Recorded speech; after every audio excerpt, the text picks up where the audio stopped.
Welcome to Technology and Security.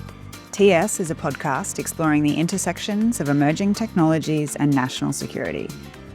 I'm your host, Dr. Miah Hammond-Errey. I'm the founding CEO of Strat Futures Proprietary Limited and an adjunct associate professor at Deakin University.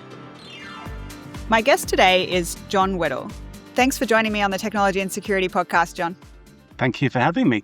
Professor Jon Whittle has spent nearly 30 years working in artificial intelligence. This includes as technical lead at NASA, founder of the National AI Centre, and 5 years leading CSIRO's Data 61. He has built national responsible AI research capabilities and helped shape the National AI Ethics Framework. He's currently founding CEO of Goldilocks AI and a professor at the University of Melbourne in the Institute for Digital Innovation and AI. Early this year, he published AI for Business, a guide to AI adoption, and is a prominent voice on AI adoption, innovation, and sovereignty. We're coming to you today from the lands of the Gadigal people. I pay my respects to elders past, present, and emerging, and acknowledge their continuing connection to land, sea, and community. So, Jon, we've both published or talked about sovereignty and AI from a stack or architecture perspective. Can you explain what AI sovereignty means for you and why it's important? Yeah, so look, sovereignty is one of those words that nobody really seems to know what it means, or they have different definitions, and I think people are always kind of talking at cross purposes. Mostly when people talk about AI sovereignty, they mean data sovereignty. So they're thinking about, where is the data stored? Is it going offshore and so forth? And that's part of the reason why we have such a big rush towards building data centers in Australia right now. But for me, it's actually bigger than that. Yes, data sovereignty is important, but there's also, do we have our own sovereign foundation models, for example? Do we have our own responsible AI ethics and values that are built into those foundation models? Do we make the best use of Australian specific data sets that we might have, train models on those data sets? So for me, it's everything from kind of low-level infrastructure, data storage, the models themselves, how you use those models, the inference, what applications you build on top of that, and then as well the kind of ethics and responsible AI at the top of that as well. So it's everything, and I don't think we're really considering all levels of that stack right now. Yeah, absolutely. Absolutely, I agree. Obviously, as someone with a national security background, I come at the term with quite a geopolitical meaning. And so that's a Westphalian view that each nation state has exclusive autonomy over its territory and domestic affairs. Clearly, technologies like cloud and AI challenge that inherently, not only because of the jurisdictional element, but because of the reduced capacity of governments to make decisions. So, I've got a particular interest, and I'm amongst a relatively small group of people who've been trying to push for Australian sovereign foundation models, which means, for example, large language models, LLMs, that are built in Australia, that are trained in Australia and used in Australia. We don't have any of those right now. In fact, 80% of the foundation models that we do have come from the US or China. And I think we should have them. And there's actually 3 reasons that I think we should have them. So geopolitical issues is certainly one.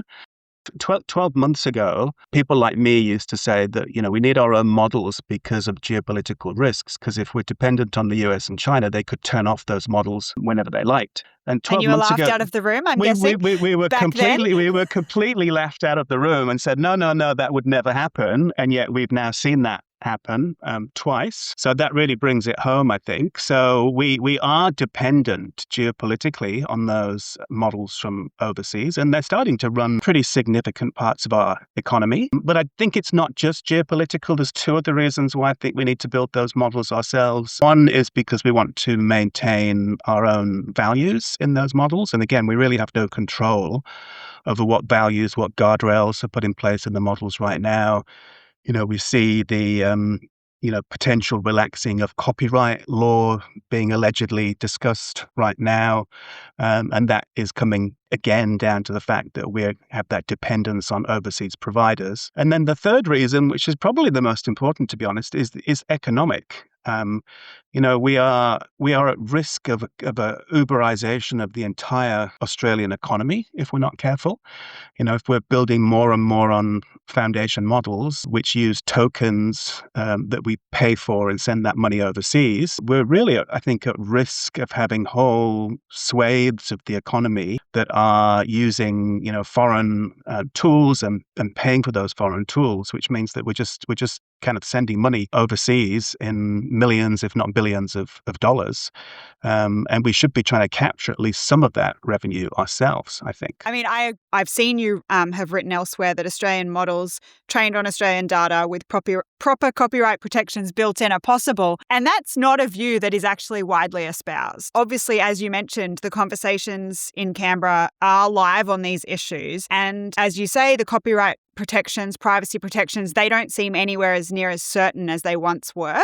Why is it so important to keep this in our focus? So you're right. It's not a view that's widely espoused. And I'm certainly not the first person to make it. In fact, I'm probably fairly late to the party, actually, not least because until recently I was working in government, so I didn't really have the freedom to talk in this way. There have been people like Anton van den Hengel and Sue Kay and Simon Chris, members of our community, that have actually been saying this for a long time.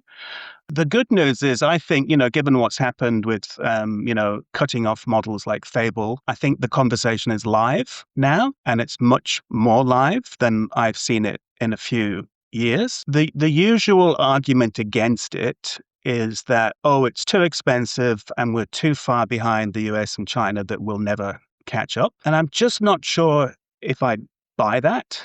So sure, if we genuinely wanted to develop a competitor to the best models out there, then sure, that's extremely expensive potentially, and we might not have the money to do that. Although I will cite, Chinese models like DeepSeek and so forth that are much cheaper and seem to be almost as good, if not as good, as the American model. So I think at the very least, the idea that it's just simply too expensive needs testing, because it seems China can produce these models much cheaper. But the other argument I would say is that we don't necessarily need to have the best models to get value out of them in Australia. If you look, for example, at your average user of Claude, I would say, I'm a huge fan of Claude. I use Claude all the time. And there's different models that you can select in Claude. You can select the very, very best model, Fable. You can select the next best model, Opus, or you can go for a more kind of middle of the road model like Sonnet. And I would say 99% of the time I use Sonnet because it's cheaper, it uses up less tokens, and it's good enough for what I need it to do. So the argument that we're never going to catch up and be able to produce the best model in the world, I think is void,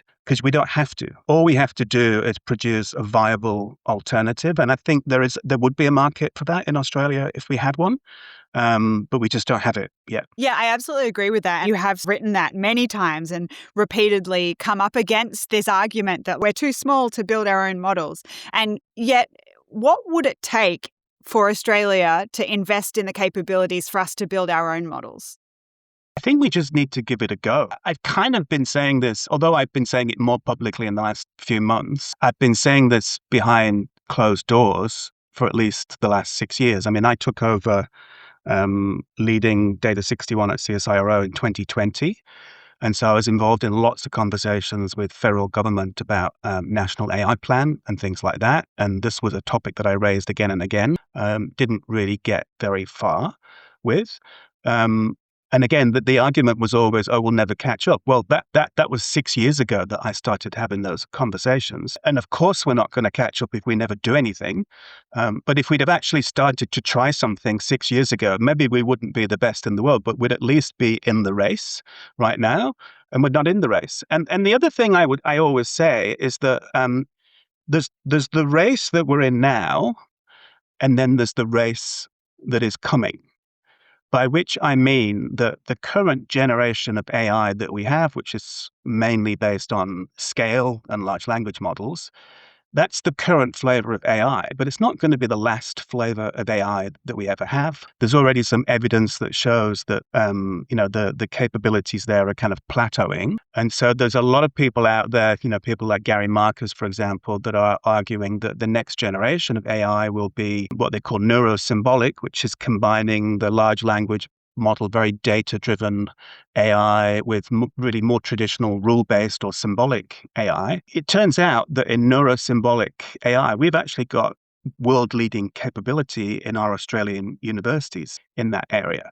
So if we were to invest somewhere, maybe we should be, I can see the argument for not just investing in the current flavor of AI because, yeah, sure, we're behind, but there's certainly no argument to say that we shouldn't be investing in the next generation of AI. And that if we started doing that now, then we could actually be getting ahead of the others and we've got an opportunity to leapfrog.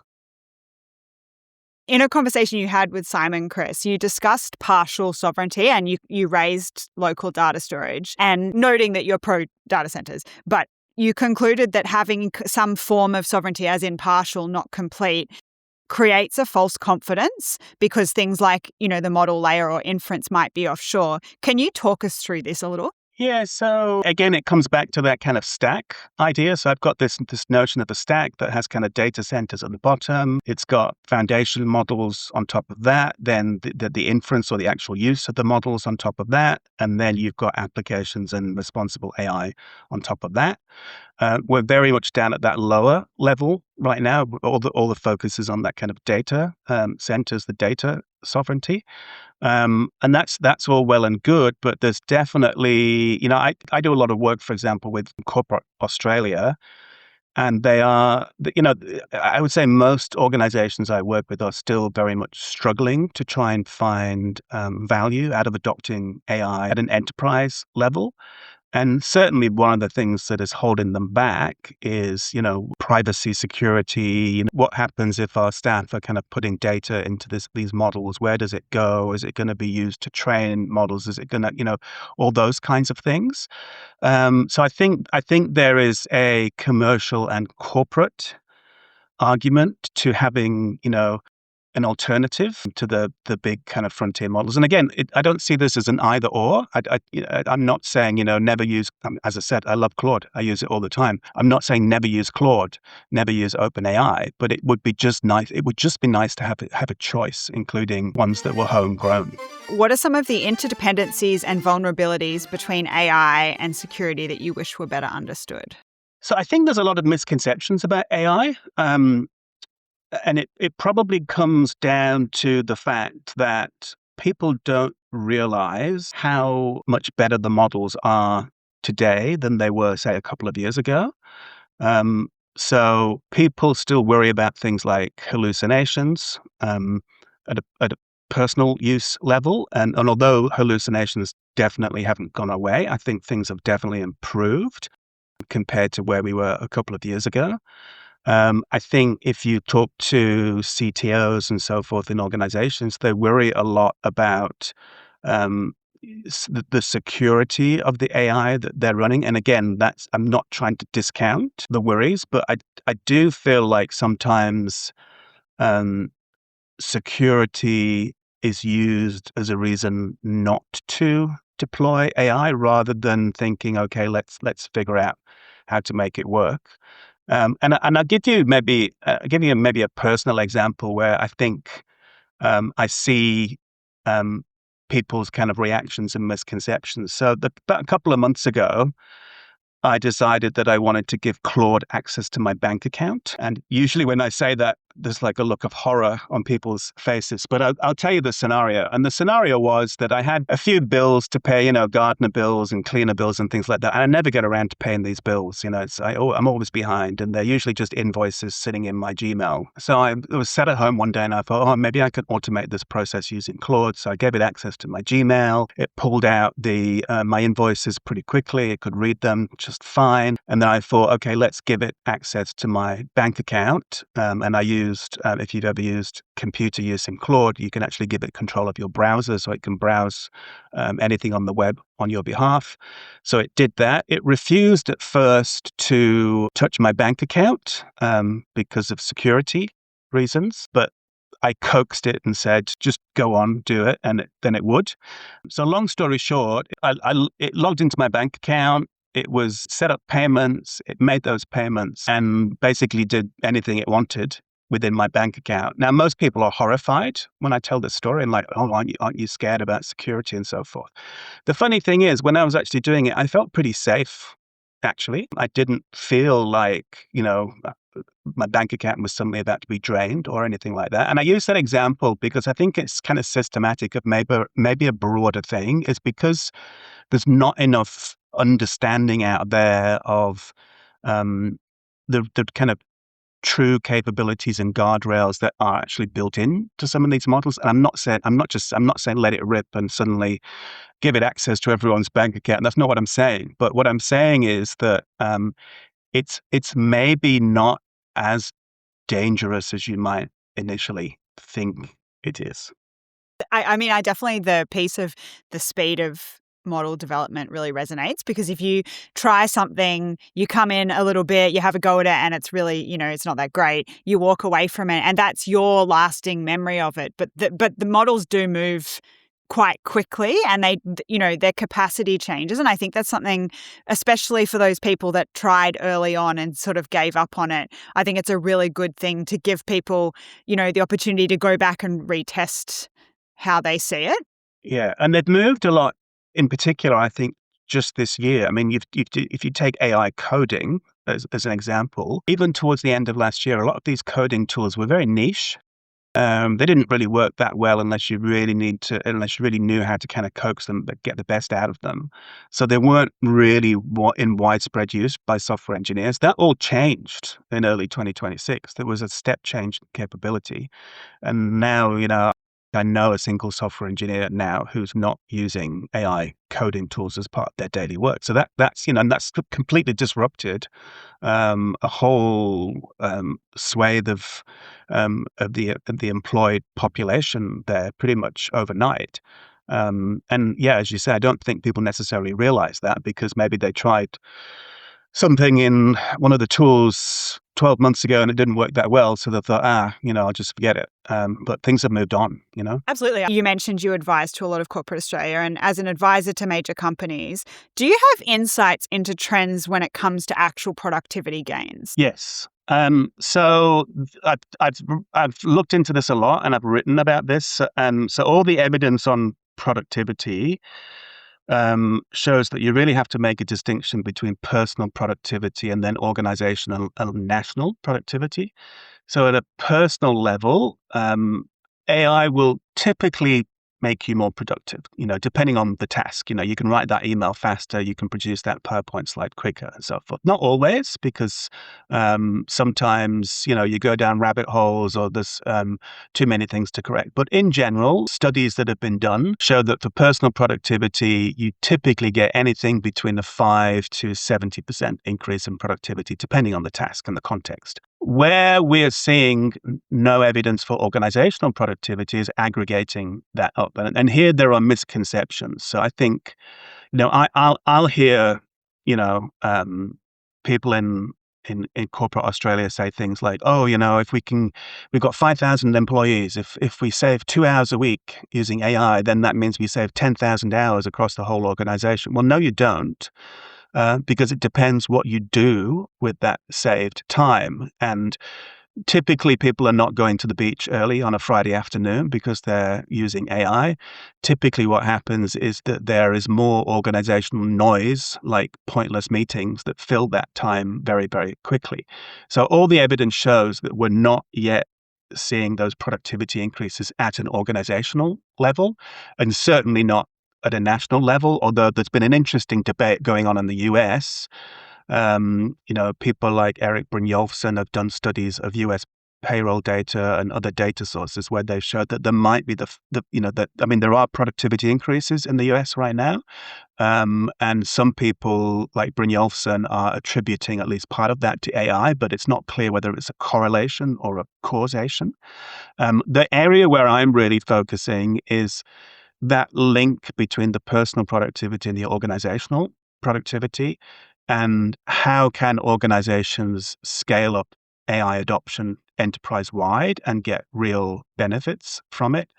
And it turns out that the vast majority of factors that determine success there have got very little to do with the technology itself. They're more to do with the culture They're more to do with whether you've got a clear leadership vision about what you're trying to achieve. A lot of it's to do with governance and trust. In fact, I've done work really unpicking what are those factors that determine enterprise-wide success or failure, and have identified 14 different dimensions of things you really need to be thinking about. And I would say 80% of those are nothing to do with technology. They're, people, culture, change management, governance and trust and all those kind of things.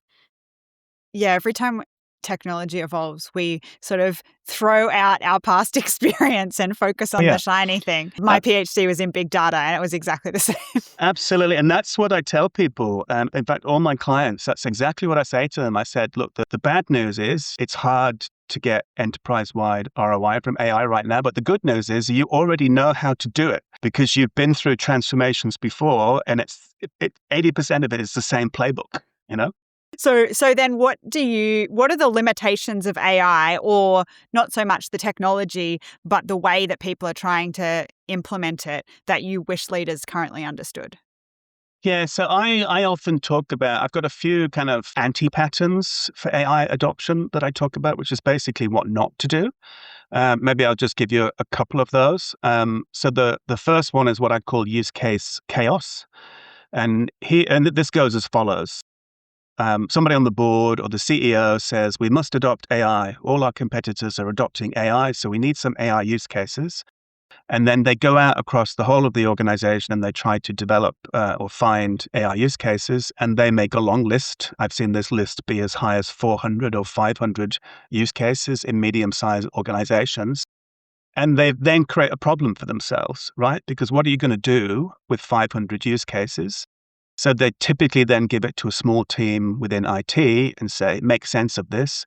And then they have to create a prioritization framework, and spend months in some cases whittling down those 400, 500 use cases into a small number that they can actually implement. So I'm trying to tell my clients not to do that. I think you need to take a more strategic view on this, and you need to start with your business strategy, what business problems you're really trying to solve, and work more top down rather than just kind of having a kind of free for all collect use cases. So that's one of the examples I talk about. The other example I talk about, which sounds kind of obvious when I say it, but you'd be surprised how many organizations don't do this. And that is having a very clear strategic view on what you're actually trying to achieve with AI. And so I've got three categories that I talk about. And I say you can be an AI watcher, an AI adapter, or an AI disruptor. So an AI watcher is where you just make incremental investments in AI. Maybe you roll out some Copilot licenses, do some training, but you're not really going all in. AI adapter is where you are investing, but you're largely using AI to optimize existing things that you're already doing. And then AI disruptor is where you're actually AI first, and you really want to disrupt your business model, use it to get new value, new markets, new customer segments, and things like that. And the point I make is that there's no right answer of which category you should be in, but you should be deliberate about which category you want to be in. And that's the mistake that I see a lot of organizations making. They rush into AI adoption, rolling out the tools without ever stopping to think, what are we actually trying to achieve? Which of those categories do we really want to be in? And it's really important to decide on that, because that single decision will determine every other decision that you make about how you adopt AI and whether you're going to be successful with it or not. Yeah, absolutely. I feel like we could do a whole episode on We could. that one. And yeah, the irony of purpose just being so critical continues. It's extant. Indeed. Yeah. What does meaningful AI oversight require from directors? Directors are there to ask good questions, to ask the right questions, I would say. So I would probably answer that question in a broader context, which is to say, what does it mean to be a leader in the age of AI? So directors are one type of leader, but they're not the only type of leader. And what I've been saying is that in a world where AI is everywhere, every leader is an AI leader. By which I mean that AI is pervasive, so it's not just something that you can delegate to the tech team. Sure, they have to be involved, but it's equally important that your people leaders, your finance leaders, your operations leaders are as involved and are leading that effort. So I really say that there's if you're going to be an AI leader, there's four things you need to be thinking about. I call it the what, the why, the how, and the bigger picture. So the what is really the AI literacy piece. You've got to know enough about AI that you can call bullshit, frankly. There is a lot of snake oil and hype out there. And whether you're a director or whether you're on the C-suite or wherever you are, you need to know enough about how AI works that you can say, no, that's not feasible. That's rubbish, what you're telling me. But you don't need to go away and get a PhD in AI either. You just need to know enough to know what good and bad looks like. That's the what. The why is the purpose piece that we've just discussed. Is what is the purpose of your organization? Why are you actually trying to use AI? Is it actually the best solution? And that works both at an organizational level, but also at a national level, I think, as well. Then there's the how, which is a lot of the stuff we've talked about the change management and how you do rollout at scale. And then, of course, there's the bigger picture, which is things like the ethics of AI, governance, trust, and security. So I think, every leader is an AI leader as far as I'm concerned. You've segued perfectly to one of my segments, which is called Emerging Technology for Emerging Leaders. You've mentored a generation of researchers and business leaders in AI. What's the leadership instinct that has served people well in the last decade that will hurt them in this one? Well, that's a good question. Look, I maybe won't answer it directly, but maybe I'll answer it as an appeal to not just leaders actually, but anybody. So one of the things that frustrates me the most about AI is that it's a very divisive technology. Typically, on any given aspect of AI, you get people who are all in and evangelize it. And then you get people who will just hate it and refuse to go anywhere near it. And you see this, whether it's the value of AI in innovation or AI as an existential risk or whatever it is, it's always very polarizing. My appeal is that if you're out there listening to this, that you try and take on a more balanced viewpoint, because there are good things and there are bad things about AI, and we're only going to be able to get the benefits while managing the risks if we all take that more balanced view, and if we really move away from kind of entrenching ourselves in the polls. Because I'm seeing this happening again and again, where people are so entrenched that they just stop listening to anybody else anymore, and no matter what evidence comes up, they just carry on with their viewpoints. That would be my call to action, if you like. Excellent. I'm going to go to another segment. It's called the contest spectrum. What is a cooperation, competition, or conflict you see coming in Australian AI policy in the next 12 months? Look, I think this one's probably about the continued rise of China in AI models. So, it's as we know, there's only two big players when it comes to frontier models: America and China. The US frontier models are both more expensive but better right now, but I think that gap is closing, and I think we're going to see that gap continue to close over the next 12 months. And the analogy I always make is with electric vehicles, because and I think this is a risk to Australia, actually, because we could, if we're not careful, and I won't say whether this is good or bad, but we could, if we're not careful, be in a world in a few years where most of the models that we use are actually Chinese models, because people move towards them because they're good enough and they're cheaper. And the analogy is with electric vehicles. If 10 years ago, I'd have said to you, oh, there will be more Chinese EVs sold in Australia than American EVs, you probably would have said I was mad. But that's the case now. Now, that's not necessarily a bad thing, but it's a trend that we ought to be aware of. So I think the continued rise of China when it comes to models is something to look out for. What's the most expensive mistake you're watching Australian companies make right now in the name of AI strategy? Good question. I think again, this probably comes back to the balance answer, but companies typically are trying to go too fast or trying to go too slow. And what they really need to get right is, how do I go at just the right speed? How do I get it just right? So the too fast is typically comes down to that kind of use case chaos that I talked about before. We've got it driven by FOMO. We've got to apply this thing, quick, let's apply it somewhere. Anyway, it doesn't matter. And the mistake there is to not kind of take the time to step back and think about what problem you're really trying to solve. But you can also go too slow. And another of my anti-patterns is what I call governance paralysis, which is where you're so worried about getting the governance right, getting the perfect AI governance framework in place, that you're paralyzed and you really don't do anything. And that's why we've got some very large, well-known Australian corporates, for example, that really haven't progressed much beyond the starting line in terms of AI adoption. And one of the interesting things I find actually is that if you look at the spectrum of where Australian companies are, who's advanced and who's not so advanced, it's not necessarily segmented by sector. So if you take financial services, for example, I know some financial services companies that are very, very, very advanced, but I also know some that have barely started, and you would think it was segmented by sector, but it's actually not in practice. Yeah, that's really interesting.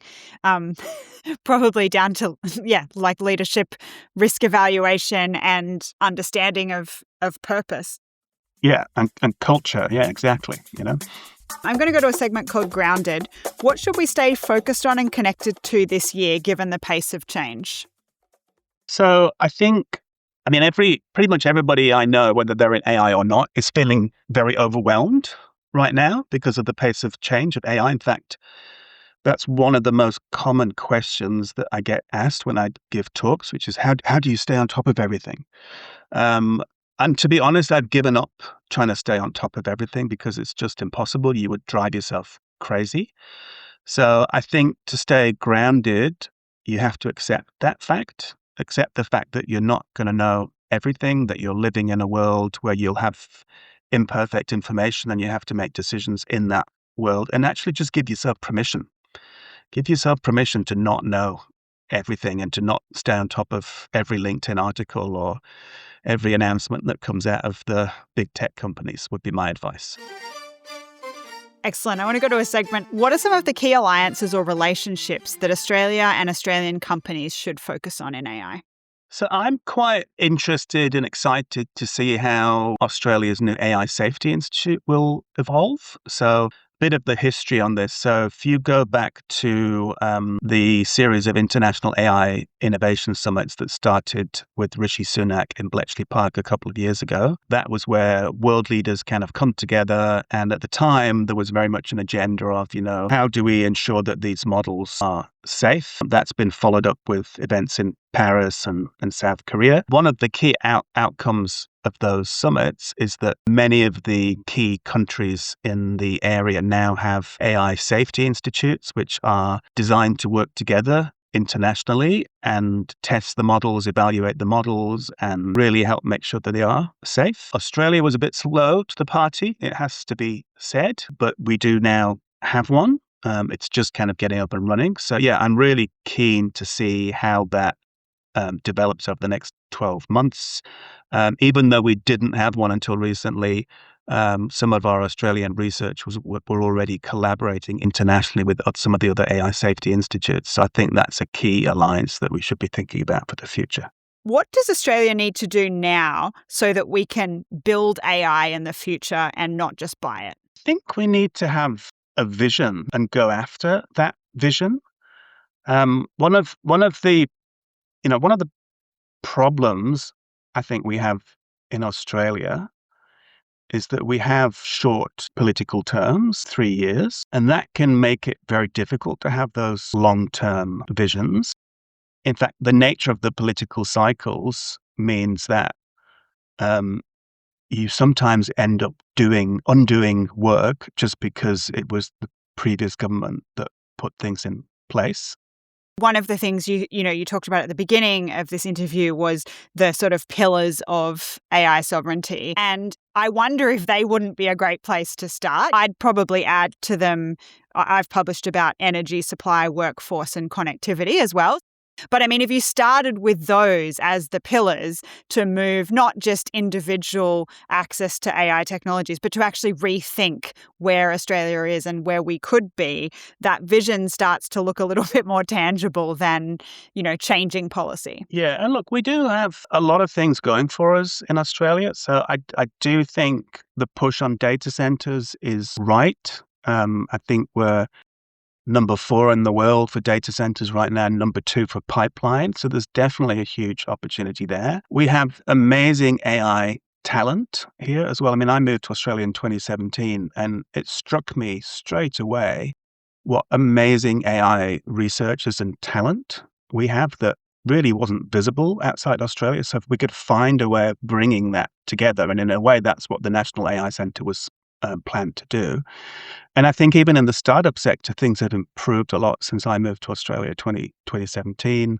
I think that the kind of investment levels in startups now are back up as high as it was back in kind of 2020, kind of pre-COVID times. It took a while to recover, and most of that money is going into AI startups. So I think we do have a lot going for us. We just need to kind of lean into it and not be afraid to do that, and stop thinking of ourselves as kind of insufficient, and we're just kind of a small country stuck at the end of the world that nobody's interested in. If we can be amongst the best in some of the world, in some of the world's sport, at the Olympics and so forth, and then there's no reason why we can't be up there in tech as well. We've got Brisbane Olympics coming up in 2032, which will put Australian sport on the world stage. Why not use that as an opportunity to put Australian tech stage as well? And we should have been putting money into that whole Olympics to say, okay, could we show off Australian robots or Australian AI as part of the national coverage of the Olympic Games? I think that would go a long way to raising the visibility of what we do. Are there areas in AI where we can continue to prioritize and, as you say, lift above that parapet in a way to actually showcase what we can do so that we can shape that future, not just be shaped by it? So we've actually always been at the forefront when it comes to ethical and responsible AI. My former, and at the time, not sure if it was the first globally, but it was certainly one of the first global AI ethics frameworks. And, we've always kind of pushed strong on that. And certainly until recently, I think there was an aspiration in government to really be seen as kind of world leaders when it comes to responsible AI. It's probably kind of softened a little bit now, but I still believe that that's an area where we could really make a difference. And again, maybe it is working through the new AI Safety Institute and see how that goes. Coming up is a segment called Eyes and Ears. What have you been reading, listening to, or watching lately that might be of interest to my audience? Yes, I'm a big podcast fan. Love to listen to a good pod while I'm at the gym. And I always try to listen to podcasts that tell different sides of the story. So I'll give you 2 recommendations. So I listen quite a bit to the Moonshots podcast, which I would say is AI evangelists, playing into the whole kind of abundance future, and listening to them is always a trip. But equally, I like to listen to a guy called Ed Zitron, who is very anti-AI and basically has a podcast where he rants about how terrible AI is all the time. So I like to listen to them both so that I can meet them in the middle, and the truth lies somewhere there. We've got a segment called Disconnect. How do you wind down and unplug? So I try as much as I possibly can to get out into nature. There's lots of scientific evidence that shows that we are happier when we engage with nature and we disconnect. I do that in a variety of ways. I've got a Jeep. I like to go 4-wheel driving, so I'm often going out in trips. Last year, I did a 2-week long trip across the Simpson Desert, which was literally going in the middle of nowhere. No campsites, no connectivity, no nothing. I wish I could do it more, but even if you can't do extreme stuff like that, just kind of going for a walk around your local neighborhood or going to your local park and leaving your phone behind, I think is a good thing to do. Your NASA years had you getting AI to write software for space missions decades before it was fashionable. What's something from that era that today's AI coding agent hype has completely forgotten or gotten wrong? Well, look, it was very different in those days. So we were using what we call symbolic AI, which is where you would write a set of rules and then the AI would kind of search non-deterministically through those rules. So it wasn't data-driven in the same sense that it is today. And there are advantages and disadvantages to that. The advantage of the data-driven approach is that you can scale. So we always struggled to find a way for symbolic AI coding to scale. On the other hand, we didn't have a problem with hallucinations. In fact, some of the systems we developed, and this was for space, right, so it had to be this way, were provably correct. So you could actually trace very easily the rules that had fired to generate a particular code base, and then you could actually prove that the code matched the specification. So I think we do need to bring a bit of that back and maybe, and this is back to the kind of neurosymbolic stuff, to combine the best of both worlds. Yeah. In 5 years, what is the AI conversation we'll regret not having had today? Start building an Australian model. I don't want to be sat on a podcast like this in 5 years saying, why do we never build an Australian model? Because I'll say, well, I was on this podcast 5 years ago and I said we should, but nobody listened to me and we should have just started. My final segment is called Need to Know. Is there anything I didn't ask that would have been great to cover? I think we kind of covered it tangentially, but I'm always take the approach that we need to keep the human at the center of anything that happens with AI. And that's always my kind of North Star that I go back to whenever I'm doing AI projects or talking to organizations, helping them adopt AI.